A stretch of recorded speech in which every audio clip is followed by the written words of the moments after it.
This is the Houston Football Show, brought to you by Prime Social Club and Inside Edge, with your hosts, Aaron Wilson and Sean Bajani.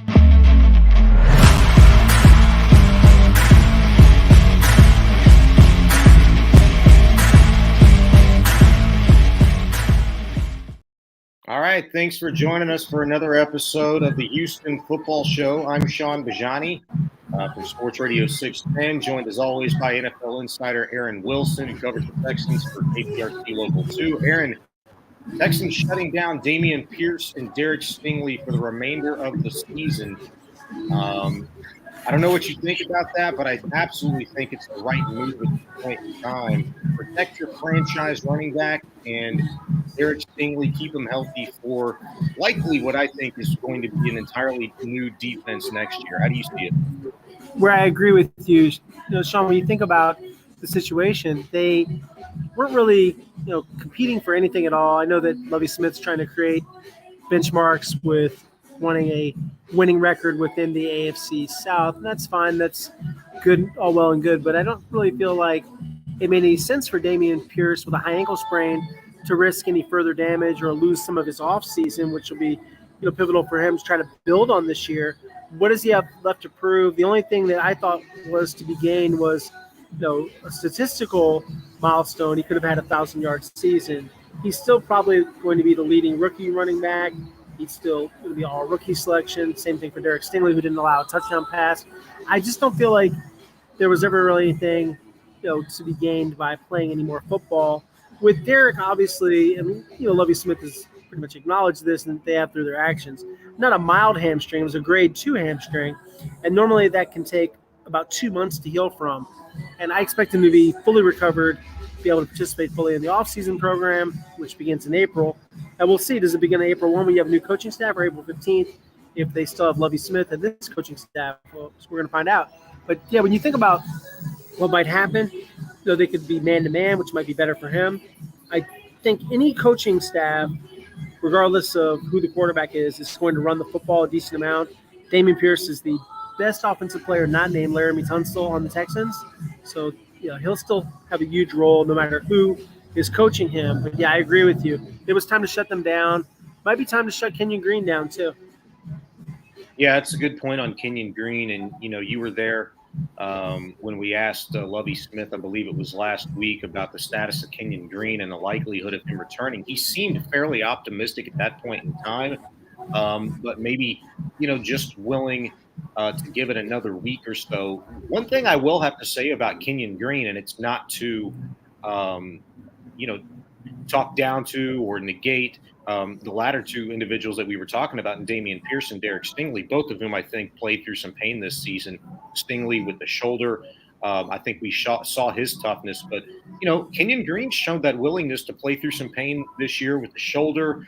And I think he had a leg issue earlier this year that wasn't really talked about. I mean, off-season knee surgery, and then he had a concussion in training camp. Yeah, absolutely. And so he's a tough kid.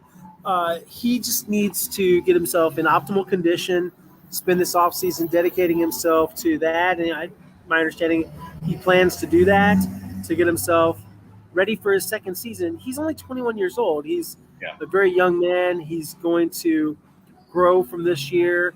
He did have some good moments. It wasn't all struggles and penalties. It was, there were some times where I thought he really blocked very well. And I think that the jury is still out on him as a first-round draft pick. I wouldn't reach any conclusions. I think he still has a good future, and he still might play this year. It has not been ruled out that he might play again. The ankle has not, progressed to a point where he has to be shut down. And the reason that they did that last game was because really Justin McCray's hamstring was pretty bad. He wouldn't have been able to play. He was an emergency option. And then Jimmy Morrissey would have had to have been the left guard. They were preparing for either Jimmy Morrissey or plug in Titus Howard. They thought they get their best 5 on the field. They did not allow – they allowed 1 sack, but it was Jeff Driscoll being ran out of bounds. So I thought they pass blocked very well, and Titus Howard did a really good job. Chris Jones, who was sick for this past game, played 40 snaps, had no tackles. So Chris Jones is normally dominant.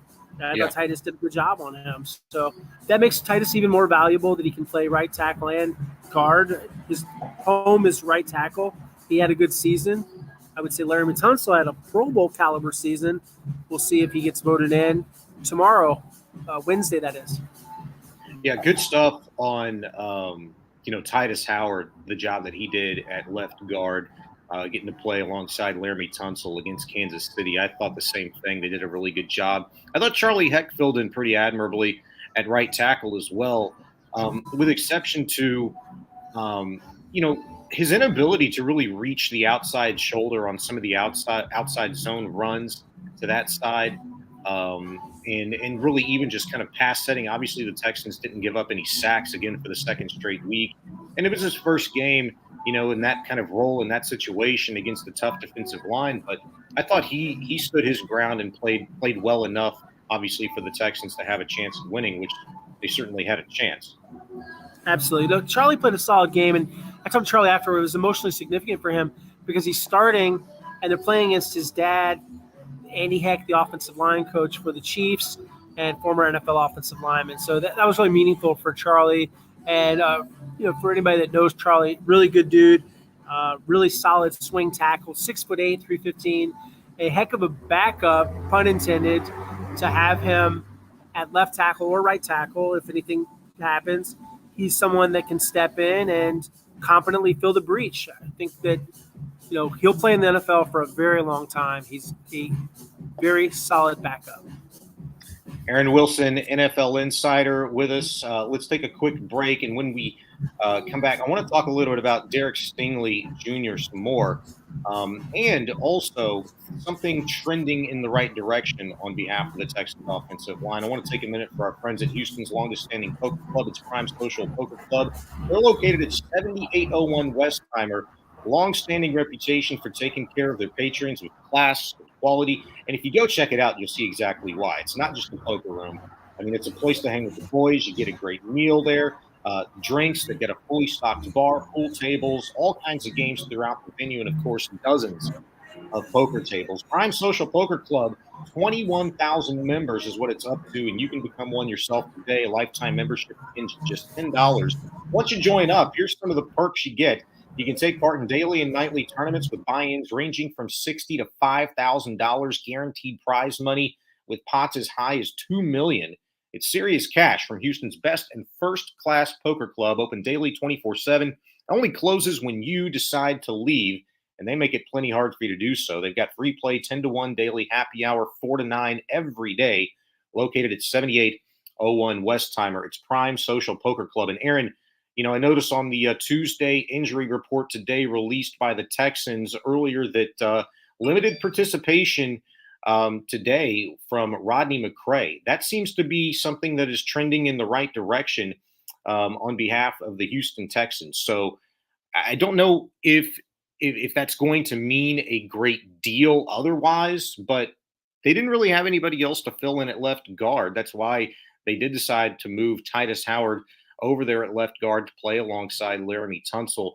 If McCray is able to, return, then I think, you obviously lose a little bit at that position. He hasn't been great in spot duty this season, and obviously he played quite a little bit before they gave the reins fully to Titus Howard this season. But the more bodies, the better off you are for the Houston Texans at this point, as you're just really kind of struggling. And look, many of these guys, to be quite honest with you, are probably trying to just count the days down at this point in time. Less than a month left. You got 3 games, two big games coming up in retrospect to your opposition in the Titans and the Colts, who are jockeying for first place within another year, same division, the AFC South, which has been pretty bleak. But Aaron's dropped off, so I've got you the rest of the way tonight. You're in good hands, no problem there. Aaron's having some phone issues, and obviously you could probably tell that he was out at a location meeting with a source. So hopefully he picks up a pretty good scoop and then comes back on and shares it with us, but you never know.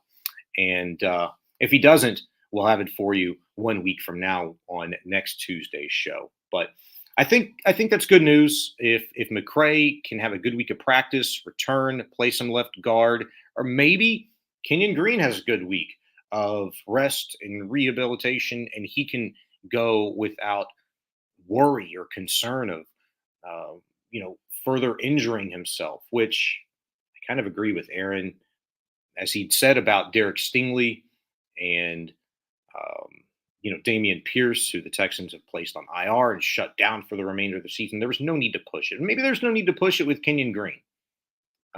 Because what else? Here's the real question. What else could you possibly learn from this rookie class, or really anybody on this roster, that you don't already know? The last 3 games of the season, what else could you possibly need to see, need to know, need to learn about those individuals? I just don't think there's much there. So maybe don't push it.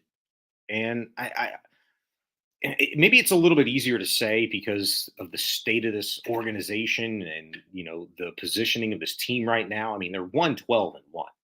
You could say it pretty much across the board for anybody and everybody.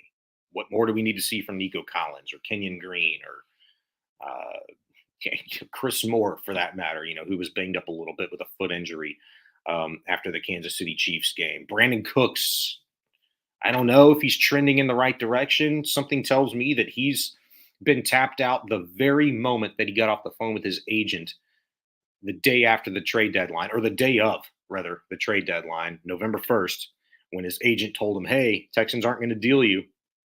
You're stuck here for this season at the very least. Make the best of it. I think he's been checked out since then. So I don't need to see anything else from anybody. I just want the key guys, if you will. And yeah, I know the cynic and many of you are saying, well, what key guys? Well, there's quite a few of them on this team, believe it or not, that many of them are under contract, not just next year, but the foreseeable future. And, some of those key guys are of this rookie class, like Kenyon Green, like Damian Pierce, like Derek Stingley, like Jalen Petrie, just to name a few. And Tegan Quatoriano, here's a guy that we really need to talk about. Tegan Quatoriano, 5th-round draft choice by the Houston Texans in this year's draft, rather. When he's on the field, good things tend to happen. He played a season-high 51% of the snaps against Kansas City. Caught another touchdown pass, his second of the season. He's played in 7 games. And as much trouble as I'll say the Houston Texans have had trying to figure out, before Jordan Akins came especially, what tight end was going to be the guy. Who can we rely upon that's going to really contribute here? I mean, they weren't good with going into the season with who they had. Brevin Jordan, just really showed the inability to be consistent in catching and playing through contact. And he was a little banged up earlier in the year. He's been banged up since. Tegan Quatoriano's dealt with a couple of different leg injuries, I do believe, this season, which of course is why he was limited to 7 games. I mean, they went through O.J. Howard. Now, when he came on, it was like, bam, immediate impact. But it's been very few and far between with O.J. Howard, who I still think, is a pretty darn good tight end, at least could be in the league for somebody, maybe in a better offensive system than the one Pep Hamilton is running here with the Houston Texans. But I think there's a lot of upside for a guy in Tegan Quatoriano. And there are only a few things that I agree with Lovie Smith on. But his assessment of Tegan Quatoriano is one of them that I do agree with him. When he talks about Quatoriano and what he's shown and what a complete tight end he can be one day. And he's got the tools now to do it, where, he's a wider body, bigger guy, can block, can get off the line quickly, can catch, can make plays through contact, so get that yards after contact.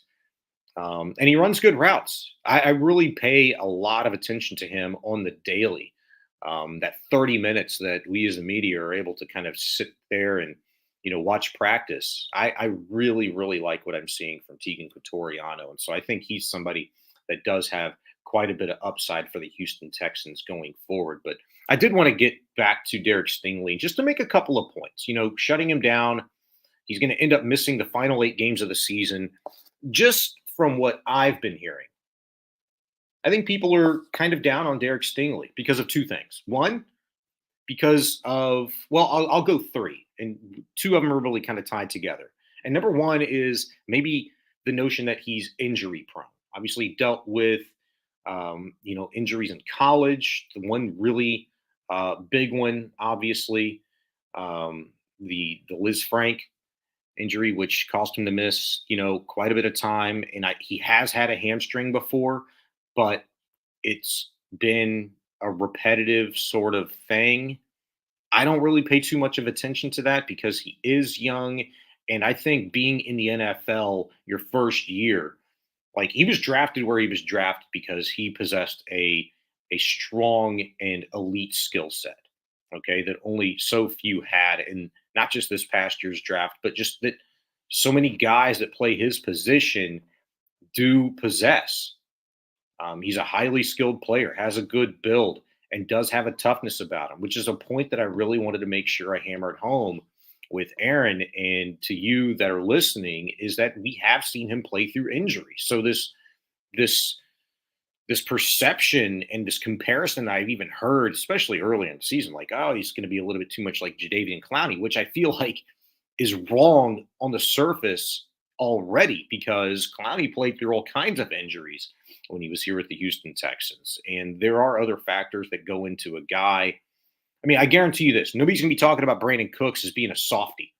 The guy could probably play. If the Texans were, jockeying for playoff position or trying to win a division, do you think this guy would have played last week? I think so. I mean, you never know about a calf. We've seen guys on this Texans team this season, experience calf injuries, and one is never the same as the next. But yeah, they can hold you out a little bit. I just don't really believe that in Brandon Cooks. I think the guy's checked out. I think he'd play if he could. I just think he doesn't want to. He's thinking selfishly. And maybe you can't necessarily fault him for that completely because we don't know a lot of the circumstances surrounding it, but that's neither here nor there. I want to talk about Derek Stingley. I don't think he's injury prone, but I also think he gets a bad rap because of the amount of time that he will have missed by season's end. He's going to miss half the season. And the third one is he's constantly being compared to Sauce Gardner, which is not totally unfair. But in terms of criticizing Derek Stingley for how he doesn't measure up to Sauce Gardner, who was taken after him, I think that's more of a conversation in which we should be focusing on with Nick Caserio and how we grade him and how we grade how he assesses talent, how he evaluates it, and how he drafts. I mean, so far, so good. I don't think it's been a bad draft. I think it's been a pretty darn good draft. The bulk of his guys that he chose in 2022 all played this year, and they've all shown some promise. With the exception of Booker and Deculus, which have big question marks on them in terms of like, okay, can or can they not play at the NFL level? I don't know, but what do you expect anyway for a 5th and a 6th round pick? So aside from those two guys, when you look at Stingley and Petrie and Green, those guys, particularly in a 4th round choice in Dameon Pierce, don't look at where he was drafted. I mean, I think it's typically where you can find good running backs anyway, in particular, strong running back classes like you just were coming off of in 2022. The guy, if he's healthy, and I really think this wouldn't even be a discussion and the numbers would look so much better if, in fact, the Texans would have utilized him much more early in the season than throwing away his carries to the likes of Rex Burkhead. Just thought that was ridiculous. But I just think people are a little bit too hard on Derek Stingley. I think it's a good thing that they've shut him down, get him healthy. He knows what it's like to be in a year at the NFL level, the training, and they've got a good medical and training staff, obviously, here every year running, it seems, as such with the Houston Texans. I think he probably could stand to get a little bit stronger and improve some things, with his body, learning how to take care of it at a different level in the NFL versus college. It is a little bit different, and it depends largely on where you come from. And he came from a good program at LSU. But I'm looking forward to this offseason for Derek Stingley, for him to get healthy, obviously, for many reasons on behalf of the Texans, on the amount of money they're going to have to spend, which is quite a bit and the draft capital that they're going to have at their disposal beginning on April 27th, 2023, when they select number 1 overall. All right, let's take a quick break here from our title sponsor, Prime Social and Inside Edge. When we come back, Derrick Henry and the Texans. Will he do it again? That's next. Come out and enjoy Houston's longest-standing poker room with a stellar reputation for class and quality, Prime Social Poker Club. At Prime, you'll enjoy an upscale social environment, fully stocked bar, gourmet dining, pool tables, dozens of poker tables, and many other fun games throughout the venue. You can also join their over 21,000 members with a lifetime membership for only $10. What are you waiting for? Get into the game. Come join us at Prime Social Poker Club.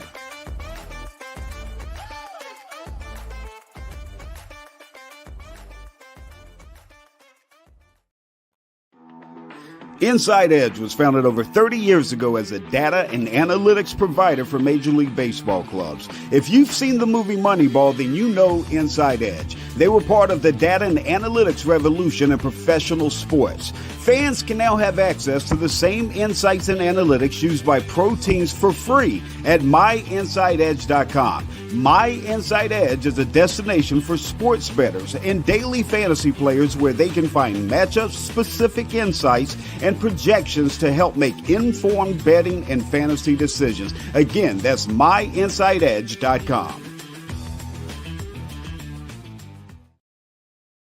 All right, welcome back to the Houston Football Show. Sean Bajani from Sports Radio 610 with you, normally joined as always by NFL insider Aaron Wilson. He had to jump out early this evening, meeting with a source on something he's working on. So obviously not going to stand in the way of that. Let him take care of business, and he'll obviously be back with us next weekend, or next week rather.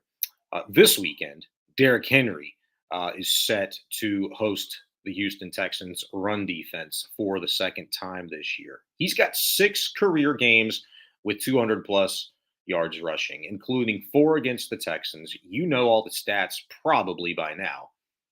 All 4 of those games against the Texans in which he has rushed for plus 200 yards are all consecutive and current. The last 4 meetings against the Texans, he's rushed for 200 plus yards. And I think a third best in a career from this past year's meeting, in which he put up 219 week 8 and a 17-10 victory for the Titans. I can't believe that game was actually that close. It was another one of those games through the first month and a half, 2 months of the season that the Texans some way, somehow actually had an opportunity to win. There haven't been very many games in which they've been blown to bits. And this past weekend against Kansas City was one that, man, I am so glad I am not that big of a gambler these days. But boy, I felt bad for people that bet on football this past weekend, really all year, because it's been a wild and wacky season in the NFL. And as much heat as Derrick Henry and the Tennessee Titans offense and run game in particular has been taking over the course of the last month, and maybe rightfully so, it hasn't been good. Derrick Henry hasn't been good, with the exception of his last 2 games. It's like he circles the Texans on the calendar, he sees them coming up, and he's like, okay, I better get ready for these guys. I mean, before he faced the Texans week 8, he ran for 114, 102, and 128 leading up to the Texans game. The 3 games prior to that, where he got 21, 13, and 20 carries respectively.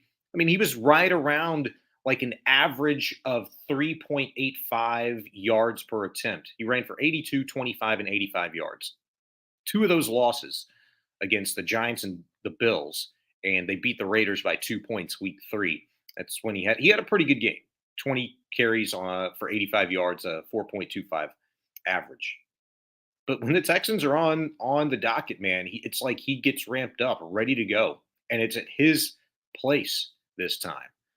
So he's looking for a 5th straight game of 200-plus yards rushing. And as good as the Texans have played some better competition in recent weeks, The Cowboys and Chiefs, particularly, I didn't think they played all that well against the Cleveland Browns and Deshaun Watson when they came to NRG 3 weeks ago, but it was certainly better than what they'd shown against the Giants or against the Commanders or against the Dolphins, especially after getting blasted 30-0 in the first half of that game. It was improved, but they have been markedly improved over the course of the last couple of weeks. And the big part of that has been, turnovers. It's been the takeaway. They've given themselves extra opportunities. Sometimes they don't do squat with them, but it's also taking away the opportunities from the opposition, which has benefited themselves the most.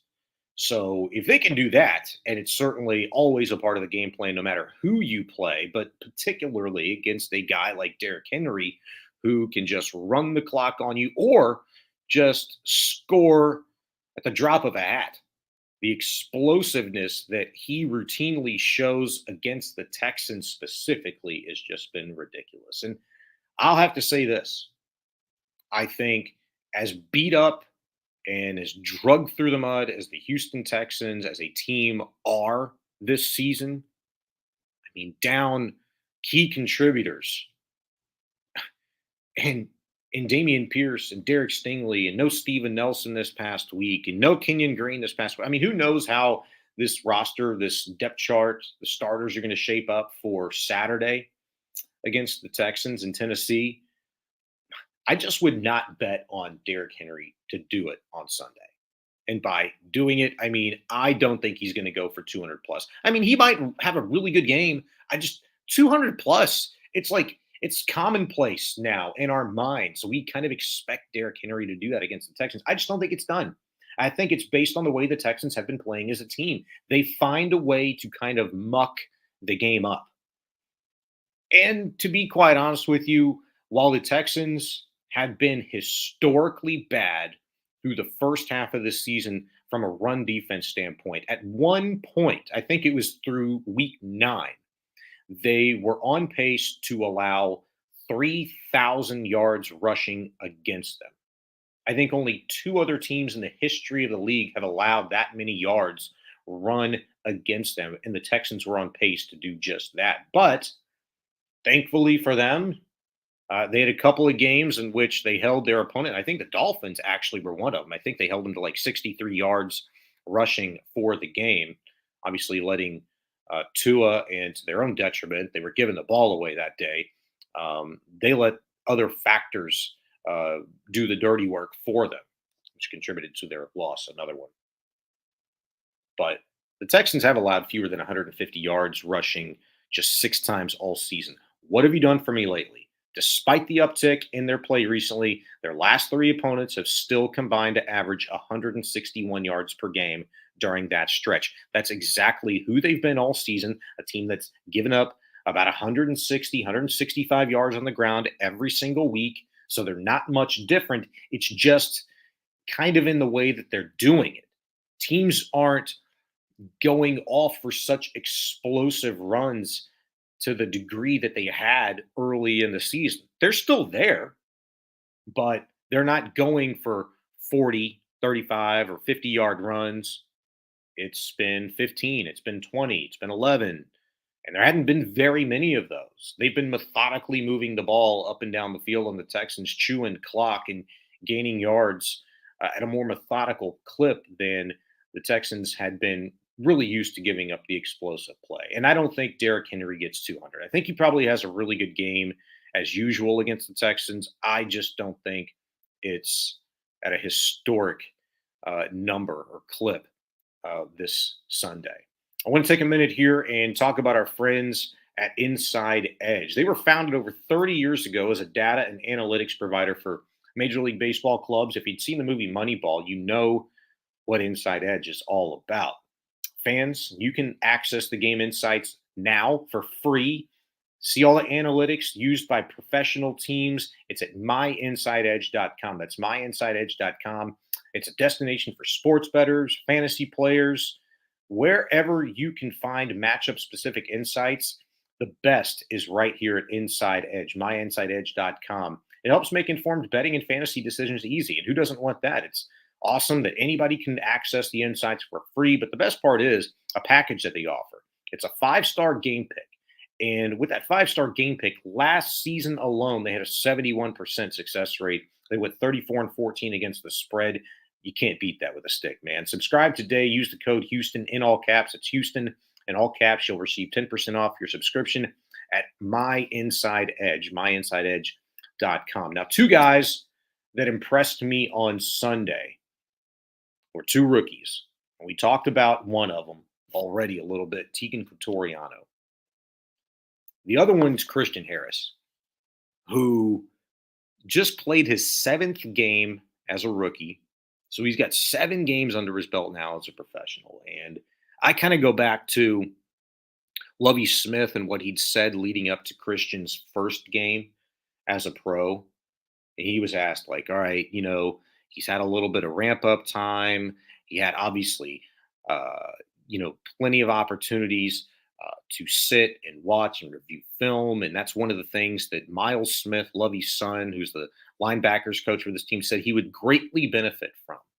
And they said he did, but it's obviously, something you just cannot replicate in game action and playing against real competition. And certainly the Texans have faced off against some dynamic offenses this season. Christian Harris has really started to come into his own. Led the team with tackles this past weekend with 14. He had 3 tackles for loss. He made plays all over the field.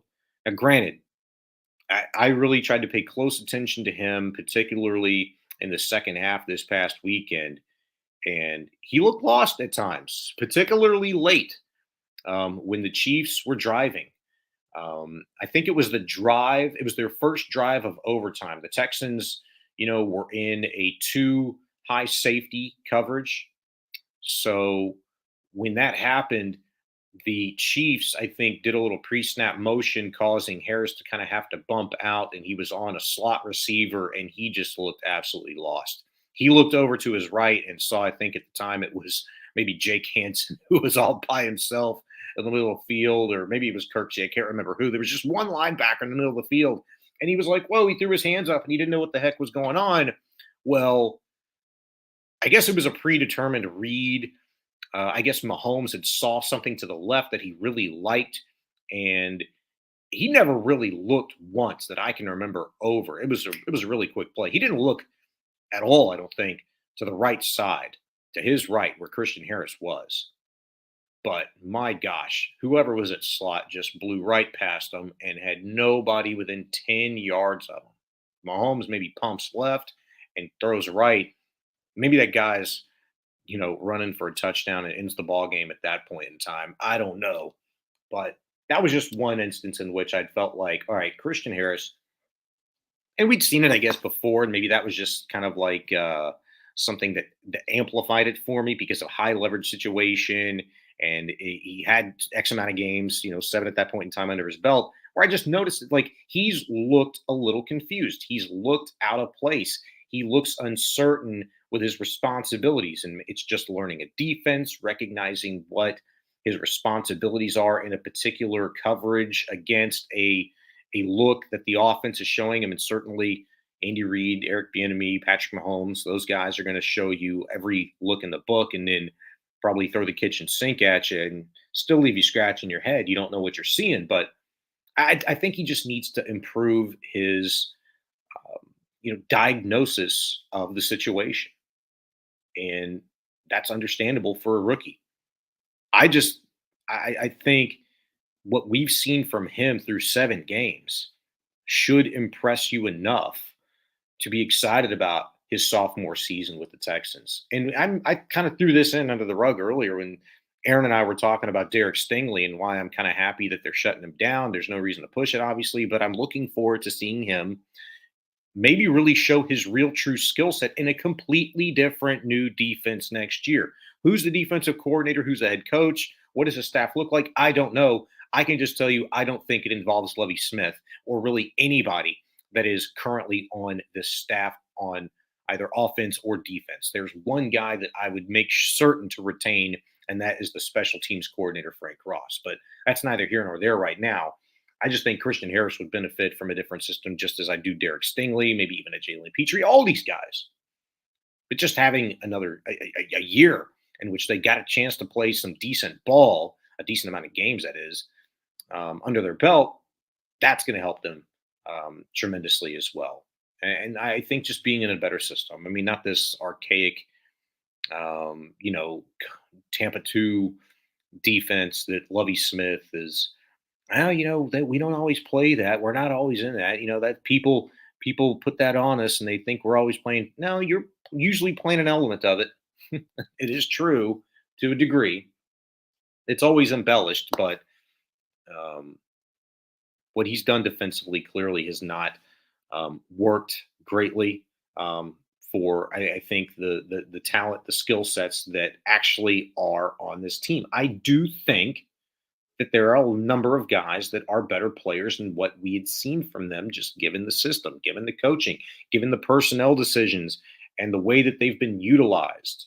And I can't point to anybody else other than somebody that's kind of overcome all of that because he is just that good, other than Dameon Pierce. I think his numbers would be better. I think the Texans' numbers overall, offensively, in the win and loss column would be improved if, in fact, they used him differently or just flat out used him early in the season, particularly when they should have in high leverage situations. It took a month before Dameon Pierce saw inside of 6 minutes of playing time in the fourth quarter. Not once in the first month did they play him inside the 6-minute mark of the fourth quarter.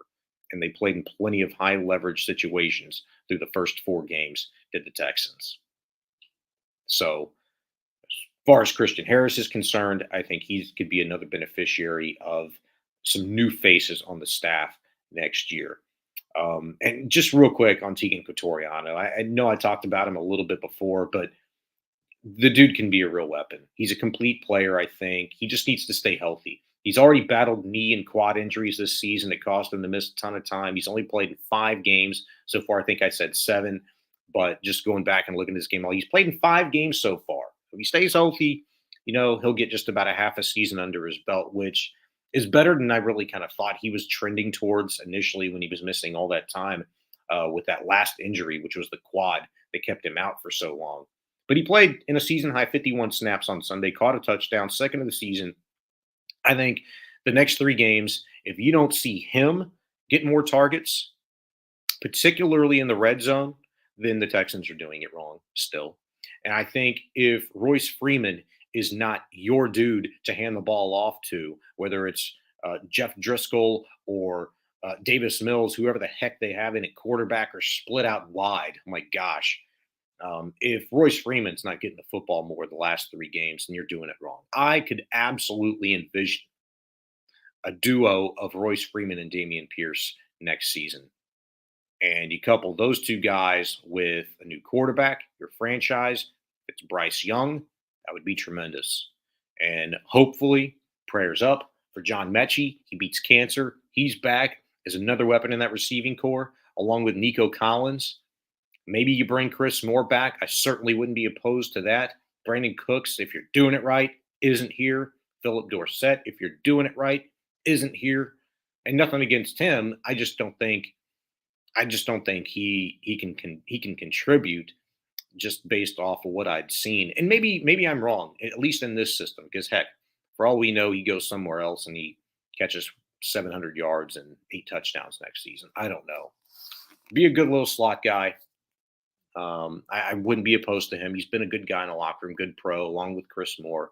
But I just think this is an entirely different looking offense, receiver core particularly.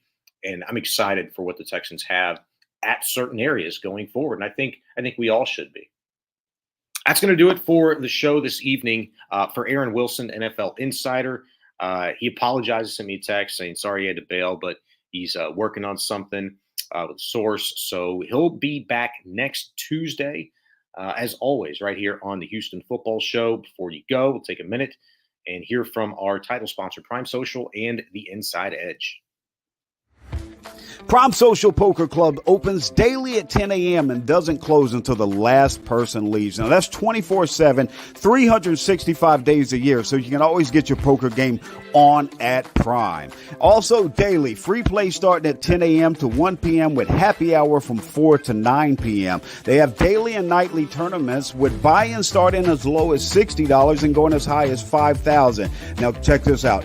Guaranteed prize money as large as $2 million. What are you waiting for? Get in the game. Prime Social Poker Club here locally in Houston, 7801 Westheimer.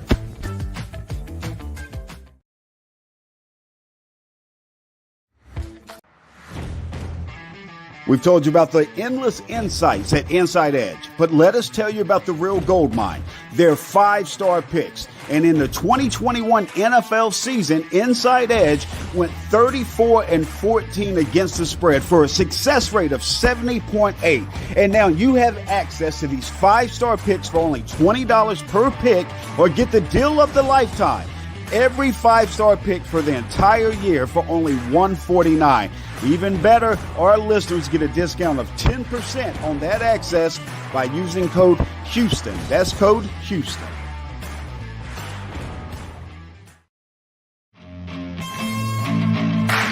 This has been the Houston Football Show, brought to you by Prime Social Poker Club and Inside Edge.